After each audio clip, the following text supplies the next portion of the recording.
ስራዎች ተሰርተዋል። እናንተ እያደነቃችሁ አይደለም። እያደነቁ ያሉት ከውጪ የሚመጡ የውጪ ዜጎች ናቸው፣ አውሮፓውያኖች ናቸው፣ አሜሪካውያኖች ናቸው። ስለዚህ ለውጡ ለእናንተ አልታያችሁም እየተባልን ነው። ሰፊ ወቀሳ እየደረሰብን ነው። እኔ ግን እዚህ ጋር ማስቀመጥ የምፈልገው ልዩነቱ የፐርስፔክቲቭ ነው፣ ልዩነቱ የአመለካከት ነው፣ ልዩነቱ የእይታ ነው። እኔ የማያት ኢትዮጵያና አንድ ከአሜሪካ ወይም ደግሞ ከአውሮፓ የሚመጣ ዲፕሎማት የሚያያት ኢትዮጵያ ፐርስፔክቲቫችን የተለያየ ነው። ከአውሮፓ የሚመጣው ዲፕሎማት ከአውሮፓ ሲመጣ ስሎ የሚመጣት ኢትዮጵያ አሁን ያለችዋን አይነት ኢትዮጵያ አይደለም። እሱ ባይምሮ የሳላት ኢትዮጵያ ስለ ኢትዮጵያ ምን ታስባለህ ቢባል ድርቅ፣ ስለ ኢትዮጵያ ምን ታስባለህ ቢባል ረሃብ፣ ስለ ኢትዮጵያ ምን ታስባለህ ቢባል ጦርነትን ነው የሚያነሳልህ። ይሄ ዲፕሎማቲክ ሚሽነሪ ልክ ቦሌ ኤርፖርት አርፎ ከቦሌ ኤርፖርት ሲወጣ የሚያያት አዲስ አበባና ስሎ የመጣት ኢትዮጵያ ይለያያል።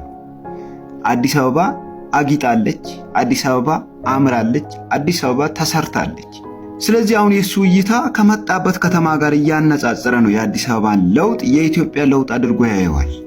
አዲስ አበባ ቆይቶ ዲፕሎማቲክ ሚሽኑን ጨርሶ ተመልሶ ይሄዳል ወደ መጣበት ሀገር።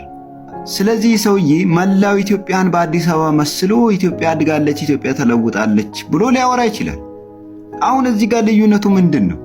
እኔ ማያት፣ እኔ ያለሁባት፣ እኔ መከራዋን እየቀመስኩ ያለሁትን ኢትዮጵያና እሱ ያያትን ኢትዮጵያ አወዳድረ እሱ አድንቋልና አንተም አድንቅ ልትለኝ አትችልም።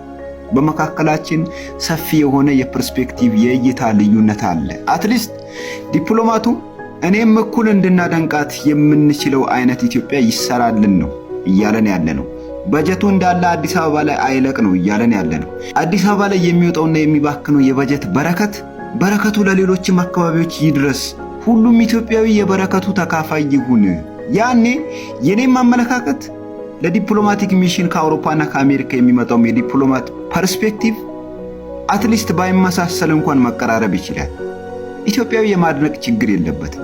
ኢትዮጵያዊ አይደለም ስራ ተሰርቶለት በኢትዮጵያዊነት መንፈስ ስትንቀሳቀስ እንኳን በጣም ሊያደንቅህና ሊከተልህ የሚችል በጣም የዋህ ህዝብ ነው። የልማት አሎኬሽኑ ልክ አይደለም። የዲሞክራሲ ስርዓት ግንባታና የዲሞክራሲ ስነ ምህዳር የማስፋቱ ጉዳይ በትክክል እየሄደ አይደለም። በየቦታው መፈናቀሎች፣ ጦርነቶች አሉ። የሰብአዊ መብት ጥሰቶች በሰፊው ይስተዋላሉ። ሰዎች ፍርድ ቤት ሳይቀርቡ ረጅም ጊዜ ይታሰራሉ። የፍትህ መጓደል አለ ብለን ነው እያነሳን ያለ ነው። እንግዲህ የትክክለኛዋን ኢትዮጵያ መልክ ኢትዮጵያ ውስጥ ከሚኖር ኢትዮጵያዊ በላይ የሚያውቅ ሰው የለም። ስለዚህ የሆነ ዲፕሎማት መጥቶ ስለ ኢትዮጵያ ጥሩ ነገር ቢናገር ያየውን ነው፣ አዲስ አበባ ላይ ያየውን ይናገራል። እኔ ደግሞ ኢትዮጵያዊ ሆኜ በመላው ሀገሪቱ ያለውን ነገር ስለማቅ የኔና የሱ ፐርስፔክቲቭ የተለያየ ነው። አትሊስት የፐርስፔክቲቭ መቀራረብ ስለሌለ እነሱ አድንቀዋልና እነሱ ባደነቁበት ወይ እናንተም አድንቁ ማለት የዋህነት ነው።